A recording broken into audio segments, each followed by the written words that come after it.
안녕하세요. 오늘도 서연살롱을 찾아주셔서 감사합니다. 저는 50대 중반의 여성이에요. 사연을 보내려고 지나간 세월들을 돌아보니 자꾸 눈물이 쏟아지네요. 저는 아주 어릴 때 부모님을 잃고 시골 보육원에서 자랐어요. 성당에 딸려있는 보육원이어서 수녀님들이 저희를 돌봐주셨어요. 하고 싶은 것도 배우고 싶은 것도 많았던 저는 부모님 밑에서 공부하며 미술 같은 걸 배우는 친구들을 보며 항상 부러워하곤 했어요. 제가 뭐든 욕심 있고 배우고 싶어 하자 수녀님이 저를 따로 부르셨어요. 수정아, 지금 네가 할 수 있는 것부터 해봐. 여기서 따로 돈 들이지 않고 하고 싶은 게 있어? 수녀님, 그럼 저 요리 배우고 싶어요. 찌개나 밥도 좋고 빵도 좋고요. 내가 주방 담당 수녀님한테 말해놓을 테니까 다음 주부터 한번 해봐. 라고 하시며 제가 주방에서 요리를 배울 수 있게 해주셨어요. 물론 제 나이가 어려서 불을 써서 하는 건 못했고 과일이나 채소 씻는 걸 주로 했죠. 그래도 서당계 3년이면 풍어를 읊는다고 하잖아요.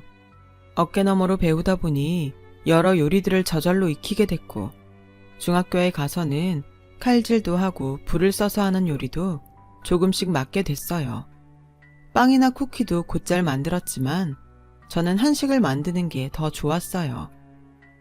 수정이는 요즘 애들 같지 않네? 원래 그 나이 때는 쿠키나 예쁜 빵 만드는 걸 더 좋아하잖아. 그러게요. 저는 김치찌개 끓이고 밥 짓는 게 모양 예쁜 디저트 만드는 것보다 더 재밌어요. 그럼 수정이는 나중에 한식 조리 자격증 따서 식당 사장님 하면 되겠다. 라는 수녀님 말씀이 제 마음에 콕 박혔어요. 그때부터 제 목표는 한식 조리사 자격증을 따는 게 됐어요. 중고등학교 때도 그 목표는 변하지 않았죠. 사실 제가 공부를 잘하는 편도 아니었고 밀어줄 수 있는 부모님도 없었기 때문에 그나마 제가 해볼 수 있는 일이기도 했어요. 19살이 돼서 보육원을 나오기 전 한식 조리사 자격증을 땄어요. 수녀님의 소개로 저는 작은 식당을 하는 할머니네에 갔어요. 1년간 제가 식당에 딸린 작은 방을 쓸 수 있게 해주기로 했거든요. 큰 공장이나 회사 기숙사들도 있지만 수정이는 한식 요리사가 되고 싶잖아. 공장에서는 그런 일을 못하니까 할머니네 가는 게 나을 거야. 넌 잘할 수 있어. 너무 걱정하지 마.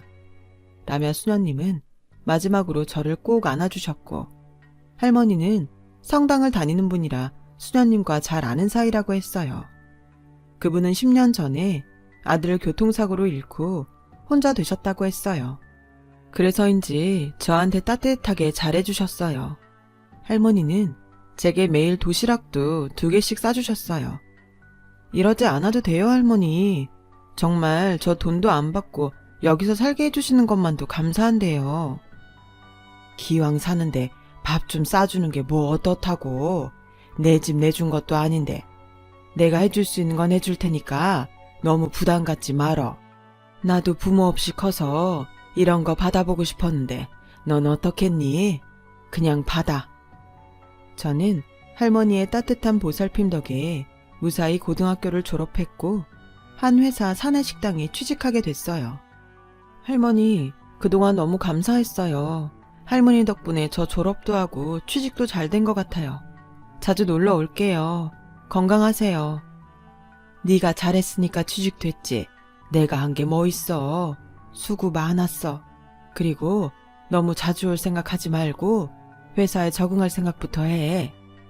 라며 끝까지 제 생각만 해주셨죠. 저는 주방에서 막내로 허드렛 일부터 시작했어요. 설거지하고 바닥 닦고 찬장들 닦는 것만 한 달 넘게 했죠. 그래도 내 손으로 돈을 벌어서 생활할 수 있다는 게 너무 좋았어요. 누가 시키지도 않는데 홀에 나가서 손님들이 식탁에 그냥 놓고 간 그릇들도 알아서 치우고 남들이 하기 싫어하는 쓰레기도 정리하곤 했어요. 그러던 어느 날 아줌마 중 한 분이 저를 부르셨어요. 사장님 사모님과 임원 부인들이 한 달에 한 번씩 노숙자들 줄 음식을 만들어서 봉사를 나가는데 거기 준비하는 걸 자기 대신 도와달라는 거였어요. 아줌마는 자기는 나이도 있어서 쉬고 싶다고 하시더라고요. 저는 알겠다고 했어요. 매주 나와서 하는 것도 아니고 한 달에 한 번이었으니까요. 한 달에 한두 번 보육원에 가거나 할머니를 뵈러 가는 게 아니면 특별히 할 일도 없었기 때문에 오히려 잘 됐다 싶었어요. 저는 당장 돌아오는 주말부터 노숙자 식사 준비를 돕게 됐어요. 저는 사모님들이 미리 해온 음식을 데우고 포장하는 일도 하고 거기서 직접 요리하는 걸 돕기도 했어요. 시간이 지나고 처음에는 1년만 하겠다던 그 일을 3년이 넘게 하게 됐죠. 그러다 보니 사장님 사모님과 인사도 하게 됐고 어느 정도 안면을 튼 사이가 됐어요. 수정씨, 다음 주에 우리 집에서 모임이 있거든? 그때 좀 와줄 수 있어? 큰 모임은 아니라 우리 집 아줌마랑 해주면 되거든. 하며 하루 일당도 주신다고 했어요. 저는 월급 말고 다른 수입이 생기는 게 좋아서 바로 간다고 했죠. 모임은 사모님이 봉사활동하는 단체에 기부금을 내는 분들 식사 자리였어요. 그런데 한 아주머니가 저를 눈여겨보더니 아가씨, 우리 언제 한번 만날 수 있을까? 나도 요리 좀 부탁하고 싶어서 그래. 근데 제가 원래는 직장이 있어서요. 오늘은 사모님 부탁받고 온 거예요. 나도 알지. 회사 끝나고는 어때? 일당 잘 챙겨줄게. 라길래 약속을 잡고 나갔어요. 그랬는데 엉뚱하게도 어떤 남자분이랑 같이 나와 있더라고요. 옆에는 남자 어머니도 있었어요. 내가 둘이 너무 잘 어울릴 것 같아서 소개시켜 주려고 했는데 솔직히 말하면 아가씨가 안 나올까봐 그랬어. 여기 사모님 나랑 잘 아는 사이니까 신원 보증은 걱정 안 해도 돼. 저는 그래도 제가 보육원 출신인 것도 걸렸고 잘 모르는 사람을 만나는 게 불안했어요. 하지만 사모님도 남자도 허물 없이 저한테 잘해주셨어요. 아무도 없는 저는 그들과 가족이 되면 어떨까 하는 꿈을 꾸게 됐죠. 그러던 어느 날 남자가 저에게 청혼을 했어요. 수정 씨랑 같이 살면 참 재밌고 좋을 것 같아요. 저랑 결혼해 줄래요? 내가 잘할게요. 정말 저 같은 사람하고 결혼해도 괜찮겠어요? 저는 그게 걱정이에요. 그런 걱정하지 마세요. 제가 이것저것 따졌으면 수정 씨 만났겠어요? 라는 말에 저는 결혼하자고 했어요. 그리고 결혼식 날에는 저를 1년간 돌봐주신 할머니가 혼주 자리에 앉아주셨어요. 할머니는 신혼여행 가는 제 손을 꼭 붙잡고 언제든 힘든 일이 생기면 꼭 와라. 알았지? 힘들 때 아니어도 갈 거예요. 여행 갔다 와서도 인사 갈게요. 라며 할머니를 안아드렸어요. 하지만 할머니에게 인사도 갈 수 없었고 한동안 만날 수도 없었어요. 신혼여행에서 돌아온 제가 간 곳은 서울에서 좀 떨어진 지방도시였어요. 성태씨, 여기가 어디예요? 우리 신혼집 서울 아니에요? 나 서울이라고 한 적 없는데. 나도 여기 오고 싶었던 거 아니야. 우리 식당 하나가 여기 있는데 엄마가 네가 꼭 필요하대서 여기로 왔지. 저는 집이 어떻게 생겼는지 제대로 보지도 못하고 집만 내려놓은 다음에 남편한테 떠밀려 식당에 갔어요. 시댁 식당은 꽤 규모가 컸는데 손님은 얼마 없었어요. 왔니? 그럼 주방에 들어가서 얼른 정리하고 일 시작해라. 어머니, 저희 이제 막 왔어요. 그리고 일이라뇨? 알고 있다. 니네 신혼여행에서 온 거. 여기 우리 식당이라는 얘긴 들었지? 네가 주방일 좀 해줘야겠다. 원래는 주방장이 있었는데 그 사람 관두고는 다들 일을 못해서 엉망이 됐어. 뭘 멍하니 서 있어? 그만큼 놀다 왔으면 일 바로 시작해야지. 라며 어거지로 저를 주방에 밀어 넣었어요. 저는 그날 시어머니한테 휘둘려서 한 번 쉬지도 못하고 주방 일을 했어요. 남편한테 어떻게 된 건지 물어보려고 했지만 집에 돌아가니 그 사람은 쿨쿨 자고 한 번 깨지도 않더라고요. 다음 날은 남편이 깨기도 전에 시어머니한테 전화가 왔어요.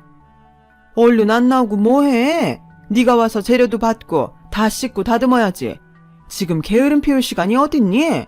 그렇게 안 봤는데 너 은근히 요령 부린다? 계속 몰아치는 시어머니 때문에 저는 쉬지도 못하고 계속 일만 했고 남편은 그동안 식당에 코빼기 한번 비치지 않았어요. 오후 3시 반이 돼서야 점심을 먹으며 한숨 돌리게 되자 저는 시어머니에게 설명을 해달라고 했어요. 성태가 말했지? 우리 식당이 요새 문제가 있다고. 나도 엉망이라고 했잖아. 네가 마침 한식 조리사 자격증도 있고 식당 일도 해본 경험이 있잖니. 네 손맛도 꽤 좋고. 그러니까 우리 식당 다시 한번 일으켜보자는 거지. 설명을 잘 해주셨으면 좋았을 텐데요. 신혼여행 갔다 와서 쉬지도 못하고 계속 일하려니까 좀 힘들어요. 그리고 제 월급은 어떻게 책정되는 건가요? 네가 가족없이 커서 정을 모르는구나. 예상은 했지만 생각보다 더 계산적으로 컸네. 이제 우린 가족이야. 가족이 뭐니? 함께 힘을 모아서 잘 사는 거, 뭐든 같이 하는 거, 그게 가족이야. 알겠어? 중요한 건 돈이 아니라고. 우리는 하나로 똘똘 뭉친 거야. 가족끼리 무슨 돈을 주고받니? 저는 우리가 가족이라는 말에 가슴이 뭉클했어요. 제가 이 사람들과 가족이 되고 싶다고 꿈꿨던 게 이렇게 이루어졌나 그런 생각이 들었죠. 하지만 시어머니의 태도는 예전보다 차가웠고 남편도 결혼 전과 정반대였어요. 제가 새벽같이 일어나서 밤 늦게 돌아올 때까지 어디서 뭘 하는지도 알 수 없었어요. 일어날 때도 자고 있고 집에 들어와도 자고 있었으니까요. 어쩌다가 어디 갔다 저보다 늦는 날은 어김없이 술을 잔뜩 마시고 취해서 들어왔어요. 야, 네가 일 좀 할 줄 안다고 나 무시하는 거야? 웃기지 마. 나 아니었으면 너 같은 고아 누가 쳐다나 받겠냐? 나니까 너하고 살아주는 거야. 라고 큰 소리로 술주정을 하다가 잠이 들곤 했죠. 시어머니는 매일 저한테 이거 해라 저거 해라 시키는 일만 많았어요.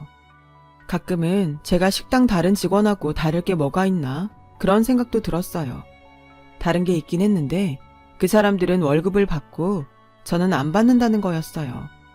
시어머니는 점점 입도 거칠어졌어요. 야, 넌 일을 그거밖에 못해? 내가 너 나이였으면 무생 때쯤은 한 번에 2달 했어. 무슨 애가 맨날 일을 해도 손이 느려. 야, 빨리빨리 못해. 이렇게 해서 손님 제대로 받겠어? 오늘도 반찬 모자라면 나 다 뒤집어 엎을 테니까 그런 줄 알아. 하지만 밖에서는 세상에 그렇게 좋은 사람이 없었어요. 늘 고상하게 웃으면서 사람들을 반겼고 좋은 일도 많이 했어요. 저를 소개해줬던 분과도 장애인 봉사하는 데서 만났다고 하더라고요. 시어머니는 제가 주방에서 일하는 것도 포장해서 말했어요. 우리 며느리가 희생정신이 보통 강한 게 아니에요. 주방은 자기가 지켜야 된다나요? 저렇게 하루 종일 나오지도 않고 일만 한다니까요. 아주 안쓰러워 죽겠어요. 그러다가 손님들만 가면 태도가 싹 바뀌었죠. 걸리적거리지 말고 얼른 일이나 해. 너 갈비찜이 그게 뭐냐? 나 사람들한테 욕먹이라고 작정한 거지? 저게 지능적으로 사람 괴롭혀 아주! 하며 소리를 지르기도 했어요. 저는 시어머니의 이중적인 태도에 그동안 저한테 가족이니 뭐니 말했던 게 다 거짓말이라는 걸 알게 됐어요. 하지만 그곳을 떠나는 것도 두려웠고요. 가족을 갖고 싶었던 저는 혹시 내가 이기적이어서 그걸 깨는 거면 어쩌나 걱정이 됐거든요. 그럴 만큼 저는 시어머니에게 세뇌가 됐던 거예요. 남편도 마찬가지였어요. 그 사람은 완전히 시어머니 꼭두각시라서 자기 의지라는 게 없었거든요. 넌 어디 가서 굳은 일하고 그러지 마. 그러는 거 아니야. 넌 우리가 벌어다 주는 걸로 편하게 살아. 내 아들이니까 그래도 돼. 남편은 또 하라는 대로만 했고요.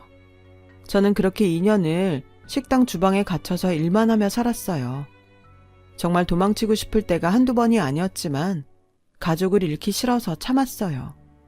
시어머니와 남편은 둘이서만 서울에 가서 며칠씩 있기도 했고 시어머니는 친구들과 여행도 자주 갔어요. 남편은 친구들 만나며 돈을 펑펑 썼고요. 저는 아이가 생기면 시어머니랑 남편도 달라질 거라는 희망도 가져봤죠. 하지만 제가 오기 전부터 있던 주방 아줌마 말에 완전히 무너졌어요. 세댁, 사장님 아들 아이 못 갖는 건 알고 결혼한 거야. 이렇게 있는 거 보면 알고 결혼한 건데 어쩌다 이런 집에 왔어. 저는 더 이상 참을 수 없어서 그 길로 식당을 나와서 집에 가서 제 옷까지만 챙겨서 나와버렸어요. 마침 시어머니는 여행 중이었고 남편은 친구들을 만나러 나가 있었어요. 고속버스를 타고 무작정 발길 닿는 데로 갔어요. 그랬더니 그곳이 저를 받아줬던 할머니네더라고요. 아니, 수정이 너 어떻게 왔어? 남편은 같이 안 왔어? 근데 얼굴이 왜 이렇게 상했어? 제가 아무 말도 못하고 울기만 하자 할머니는 더 이상 묻지 않으셨어요. 할머니는 저를 식당 안에 있는 방이 아닌 집으로 데려가셨어요. 그리고 푸짐하게 밥상을 차려서 저를 먹이시고 일단 푹 자라며 따뜻한 이불을 펴주셨어요. 저는 2년 만에 다음날까지 한 번도 깨지 않고 푹 잘 수 있었답니다. 그렇게 며칠이 지난 후부터 저는 할머니 식당 일을 도왔어요. 할머니는 어느 날 제게 그러시더라고요. 내가 식당을 더 키워보고 싶어도 나이가 있어서 망설였는데 네가 날 도와주면 할 수 있을 것 같다. 어떠냐? 내일 좀 도와주지 않을래? 그럼요. 제가 할머니한테 힘이 될 수만 있다면 뭐든 할 수 있어요. 이렇게 절 다시 걷어주셨잖아요. 그런 말 마라. 내가 그랬잖아. 나도 부모 없었다고. 너 보면 예전 나 보는 것 같았는데 그래도 너무 정주지 말자고 생각했었는데 너는 그래도 될 것 같아. 나도 아들 잃고 외로운데 너무 선을 긋고 살았나 봐. 외로운 사람들끼리 같이 잘 살면 되는데. 할머니, 감사해요. 그렇게 말씀해 주셔서 감사해요. 저는 할머니를 붙잡고 막 울었어요. 그동안 시댁에서 당했던 서름들이 한꺼번에 터졌던 것 같아요. 할머니는 저를 호적의 손녀로 올려주셨고 저와 할머니는 그날부터 정말 가족이 되었어요. 남편과 시어머니가 찾아왔을 때도 할머니가 저 대신 나서주셨어요. 이제 수정이 혼자 아닙니다. 고아 아니에요. 제 손녀 됐어요. 저는 우리 손녀 그렇게 부려먹기만 하는 집에 더는 못 두니까 내가 고소하기 전에 위자료나 내놓고 이혼 도장 찍으세요. 이봐요 할머니, 무슨 위자료? 우린 가족사업 한 거밖에 없어요. 무슨 증거 있어요? 도망간 건 할머니 손녀인지 고아인지 쟤잖아요. 아무튼 저희도 이렇게 일방적으로 이혼하겠다는 거 뭐라 안 할 테니까 서로 다른 건 요구하지 말자고요. 라며 남편과 돌아갔어요. 제가 가져갔던 통장도 돌려받지 못했지만 그런 건 상관없었어요. 그 집에서 완전히 해방됐다는 사실만으로도 너무 좋았거든요. 할머니는 대기업 근처의 먹자골목에 가게를 얻어서 수리를 하고 거기에 식당을 열었어요. 할머니는 생각보다 알부자여서 자금이 꽤 있는 상태시더라고요.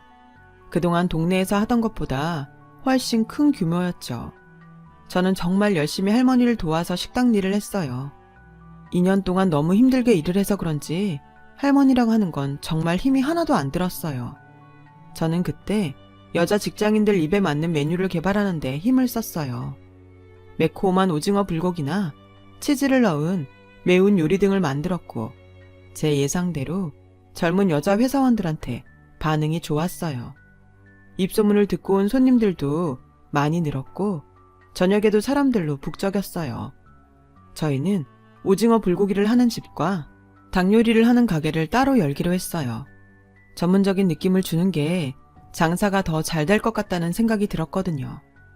저희는 다른 동네에 가게 2개를 얻어 각각 문을 열었고 2 가게 다 말 그대로 대박이 났어요. 특히 닭 요리는 해보고 싶다는 사람들이 여러 곳에서 찾아와서 몇몇 분점을 내기도 했어요. 할머니는 이게 다 제 덕분이라며 고맙다고 하셨어요. 이거 다 수정이 네가 한 거야. 내가 너 아니었으면 이렇게 큰 가게를 몇 개씩 가진 사장이 될 수 있었겠니? 그러니까 닭찜집은 너 단독으로 사장해. 아니 할머니. 나야말로 할머니가 있으니까 이런 것도 해볼 생각을 했지. 나 지금 이대로 괜찮아. 이거 다 네가 개발한 메뉴잖아. 그러니까 네가 사장해도 돼. 할머니 말 들어. 저는 그렇게 독립적인 사장이 됐고 뭔가 이룬 것 같아서 너무 뿌듯하고 행복했어요. 저는 그때 저처럼 어려운 사람들을 돕고 싶다는 마음이 들더라고요. 여유가 생기니 주변을 돌아볼 수 있게 됐던 것 같아요. 기억을 더듬어서 예전에 회사에 있을 때도 한두 번 따라갔던 노숙자 봉사단체를 찾아갔어요.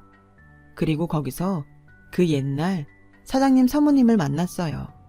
사모님은 저를 알아보시고 무척 반가워하셨어요. 어머 세상에, 이렇게 훌륭하게 사장님이 됐구나. 대단하다 대단해. 수정씨 진짜 멋져. 그리고 저희 식당과 장애인 봉사단체 반찬 계약을 하고 싶다고 하셨어요. 이제는 규모가 커져서 우리가 만든 거 가지고는 되지도 않거든. 그래서 식당들하고 계약을 맺고 있어. 물론 음식값은 제대로 줄 거야. 나 그런 거 깎는 사람 아닌 거 알지? 그렇게 저는 사모님과 계약을 맺었고 다음번 장애인 봉사단체에 갈 때 직접 음식을 배달하기로 했어요. 그리고 장애인 봉사단체에 가는 날이 됐어요. 저는 음식 트럭과 함께 약속 장소에 갔다가 익숙한 사람을 봤어요. 전 시어머니였죠. 예전에 절 그 집과 소개했던 아줌마가 장애인 봉사단체에서 시어머니를 만났다고 했어서 혹시 만날지도 모르겠다는 생각은 했었어요. 그 여자는 사모님 옆에 딱 달라붙어서 아주 착한 척을 하고 있더라고요. 제가 사모님과 인사를 하자 전 시어머니는 얼굴이 파래져서 저를 쳐다봤어요. 잠깐만, 그러고 보니까 예전에 성태가 결혼했다는 게 수정씨 아니었어? 내가 결혼식을 못 가봐서 기억이 안 나는데 아닌가? 네 사모님, 저 맞아요. 제 전 시어머니였어요. 라고 하자 시어머니도 사모님도 놀라서 저를 쳐다보더라고요. 시어머니는 제 손을 잡아 끌며 저기에 여기서 이러지 말고 저쪽에서 나랑 얘기 좀 하자. 얘기를 하긴 무슨 얘기를 해요. 이거 놓으세요. 라며 손을 뿌리치자 시어머니는 어쩔 줄 몰라 하더군요. 사모님은 어떻게 된 일인지 궁금해서 저와 시어머니를 번갈아 봤어요. 여기서는 아주 천사처럼 가면 쓰고 있나 봐요. 왜요? 저 주방에서 한 발짝도 못 나오게 하고 2년 동안 부려먹었던 것처럼 해보지 그래요? 내가 언제 또 그렇게 했어? 그때 우린 가족이었고 넌 네가 할 수 있는 일을 한 것뿐이지. 가족이요? 어떤 가족이 한 사람은 몸이 부서져라 일만 하고 다른 두 사람은 여기저기 놀러만 다녀요? 망할 뻔한 식당 살려놨더니 돈 쓰고 생색은 자기들이 다 내고 다니고 제가 가족이 어떤 건지 몰라서 월급을 달라고 했다고요? 가족끼리도 그렇게 하루도 휴일 없이 부려먹으면 돈 줘야 되는 거예요. 제 말에 사모님은 시어머니를 보는 표정이 험악하게 변했어요. 주변 사람들도 다들 수군거렸죠. 시어머니는 쩔쩔매다가 결국 제 손을 잡고 빌기 시작했어요. 얘, 미안했다. 네가 좀 섭섭했나 본데 예전 일이잖아. 과거는 잊어야지. 언제까지 옛날 일 얘기할 거야? 좀 섭섭이요. 성태씨가 아이 못 갖는 사람이라는 것도 속이고 저한테 말 안 했잖아요. 매일 저만 골 빠져라 일하고 두 사람은 여기저기 놀러다니고 손님들 왔을 때만 저한테 상냥하고 다 돌아가면 고래고래 소리 지르고 그런 걸 어떻게 좀 섭섭했다고 해요? 제가 완전히 속아서 고생했던 거죠. 제 말에 사모님은 기가 막히다는 듯이 그 자리에서 돌아섰어요. 그러자 시어머니는 사모님을 잡고 사정했어요. 사모님, 제발 제 말 좀 들어보세요. 오해해요. 저희 식당하고 사내식당 계약하기로 하신 거 해약하시면 안 돼요. 이건 와. 여태까지 가식 떨면서 날 속여? 내가 제일 싫어하는 게 뭔 줄 알아? 당신처럼 겉다르고 속다른 사람이야. 그러자 시어머니는 저한테 달려와서 무릎을 꿇었어요. 수정아, 아니 양수정 사장님, 제가 잘못했어요. 그러니까 이번 한 번만 저희 좀 살려주세요. 저희 이거 해약되면 빚더미에 앉아요. 제발요.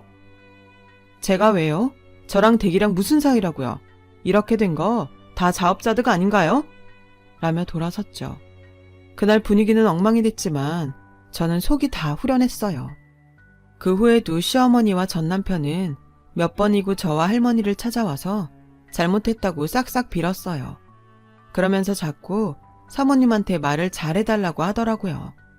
저와 할머니는 더는 두 사람을 만나주지 않았고 그 사람들은 결국 직원들에게 밖으로 끌려나갔어요.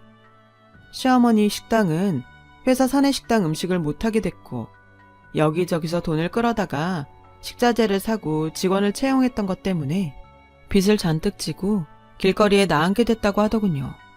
저는 그런 얘기를 들어도 두 사람이 하나도 불쌍하지 않았어요. 저를 속여서 식당에 발을 묶어놓고 가족이 없는 제 약점을 잡아서 가족이라는 이름으로 그냥 부려먹었던 걸 생각하면 너무 화가 났거든요. 두 사람은 쫓기듯이 어디 먼 데로 갔다고 하더라고요. 그 뒤로는 두 사람의 소식을 듣지 못했어요. 저는 몇 년 후 좋은 사람을 만나서 재혼을 했어요. 그리고 할머니가 돌아가셨고 저와 남편과 딸아이가 장례식을 치렀죠. 지금도 할머니가 너무 그립고 보고 싶을 때가 많아요. 그것 빼고는 저희 가족은 행복하게 잘 살고 있고 가게도 잘하고 있고요. 할머니가 보여주신 사랑으로 제 삶은 치유되었습니다. 저도 사람들을 치유해주며 세상에 좋은 영향을 끼치며 살고 싶습니다. 한 사람의 큰 사랑은 작은 세상을 바꿀 수 있는 힘이 되니까요. 여기까지가 제 얘기예요. 긴 얘기 들어주신 분들 모두 감사드리고요. 오늘도 힘내시고 매일 건강하세요. 좋은 하루 되세요. 여러분, 사연 댓글에 응원과 현명한 조언 부탁드려요. 좋아요와 구독은 저에게 큰 힘이 됩니다. 오늘도 좋은 일 가득하세요.